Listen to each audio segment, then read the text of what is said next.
What is going on, guys? Welcome back to the channel. Critical Overlord here. We're going to be talking about Scream 7 in this video here today and going over one of the more shocking and unexpected announcements we've gotten related to the cast so far that raises a lot of questions. And I will try to just be the voice of reason, since I know there's already so many people confused and ready to just give up on the film. Not that you weren't already giving up on the film with what happened last November, but now you're just convinced that they're just doing things. They're doing the moles, this, that, and the third. But let's again approach this from a logical perspective and give them the benefit of the doubt. So Deadline is reporting that Scott Foley has joined the cast of Scream 7 from Spyglass and Paramount Pictures. Details regarding his character and the film's plot are currently under wraps. However, Foley is already part of the Scream universe, having portrayed antagonist Roman Bridger, the film director and half-brother of Sidney Prescott, who was revealed to be the Ghostface killer of Scream 3. Foley's casting comes with its own set of questions because Roman was killed by Dewey at Sidney's request. Roman has faked his own death before, so it's plausible that he could reprise the role in the present or perhaps in flashback form in the past if he is deceased. Could Roman have a long-lost twin? This is Scream after all, so if he returns as Ghostface killer or a zombie, it would not shock most. There are so many possibilities here that I defer to the franchise superfans to figure out. So again, anyone who's a diehard like myself, anyone who's familiar with the franchise, listening, we all are aware. Scott Foley is already part of this franchise in a very big way. He is the indirect mastermind of that original trilogy, Roman Bridger. So when it comes to him being back alive, I don't think we're getting that. I don't think Kevin Williamson would even want to go down that rabbit hole of trying to justify why we are just now learning about this, why we would now have to worry about selling your audience on the idea that Sidney, Gale, Dewey would not bother to mention this in Scream 4. Which is a direct sequel to Scream 3. Why they wouldn't bother to mention this in Scream 5. Why no one would bother to mention this in Scream 6. Considering Gale was there, at least somebody of these three would have brought it up. It just seems like the same thing you could apply to the logic of why hasn't anyone talked about Stu? If Stu is alive all this time, and of course you have the people saying, oh, well, his parents paid this person off, they paid that person off. We don't need to jump through all of these hoops to have certain characters back from the dead. We don't need to do that. Let them stay dead. And I think we're going to have Roman Bridger dead. He could just be reprising Roman Bridger through them taking what they did with Sam and now applying it to Sidney. Sidney did have nightmares in Scream 3, and we know that Sam herself, struggling with her own mental barriers, had some hallucinations that she was dealing with in Scream 5 and Scream 6, where she saw Skeet Ulrich, who returned as Billy Loomis, although that wasn't announced, and probably for this very reason. Look at all the irrational responses that have already sprung from this.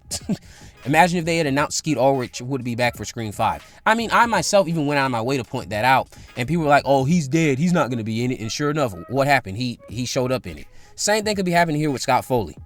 Roman Bridger is dead. Dewey shot him in the head point blank.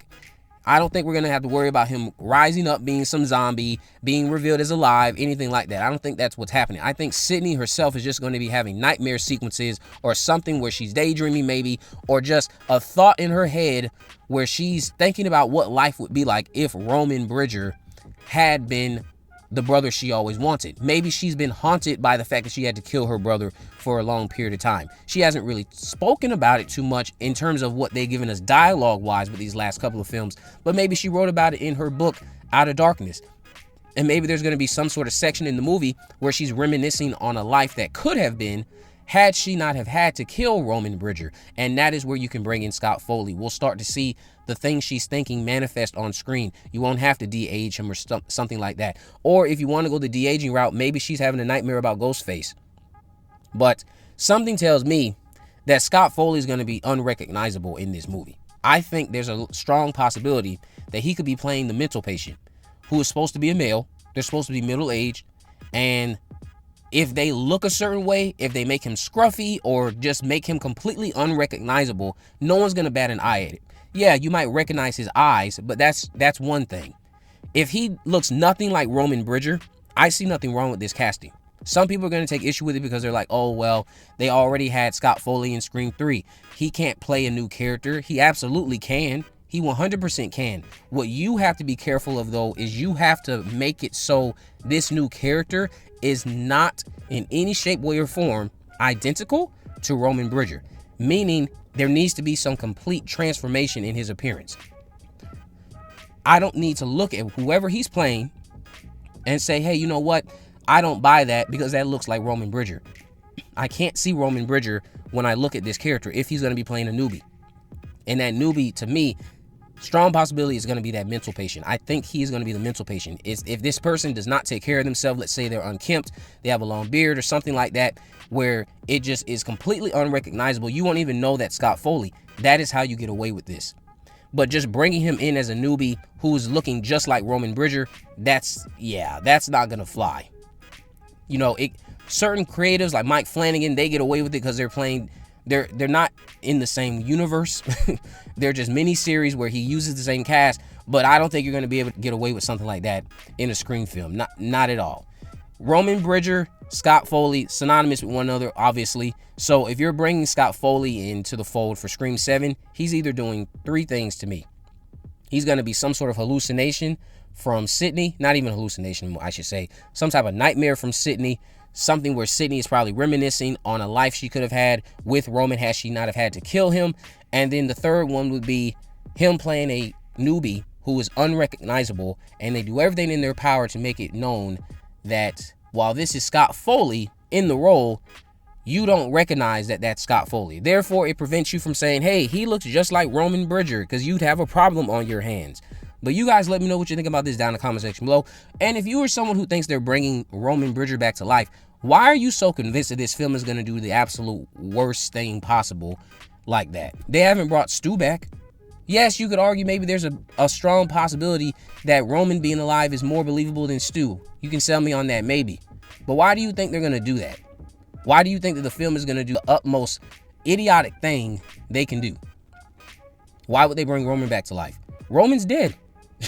This is what I'm talking about. We have to look at some of this stuff from a rational, logical perspective. I want to at least give them the benefit of the doubt. Now, if Roman Bridger ends up being alive, God help them, because I don't know how you're going to sell us on that. I'm not even buying it, saying it out loud. I just don't see a logical pathway to that doesn't involve trying to gaslight your audience into thinking that, hey, you know what? He didn't die all those years ago, and he's actually been away. He's back now. He wants revenge. I just don't see it happening. I also don't think they would reveal the killer like this. I don't think they would do that. His twin brother, not at all. I don't see that happening. I think he's either going to be playing Roman Bridger while still being dead, or he's going to play a newbie who's completely unrecognizable, preventing you from being able to say, hey, that's Scott Foley. That's what they're going to do. If they're smart anyway, which I do believe Kevin Williamson is a smart man. But let me know what you guys think about this down in the comment section below. If you haven't already, of course, make sure you subscribe, turn on post notification, and there's a video in the description. I have links to my social media accounts. I'm on Facebook, Twitter, and Instagram. You can message me there. Let me know if there's any movies, news, or reviews you'd like me to cover in the future. And with all that in mind, guys, I will see you in the next video.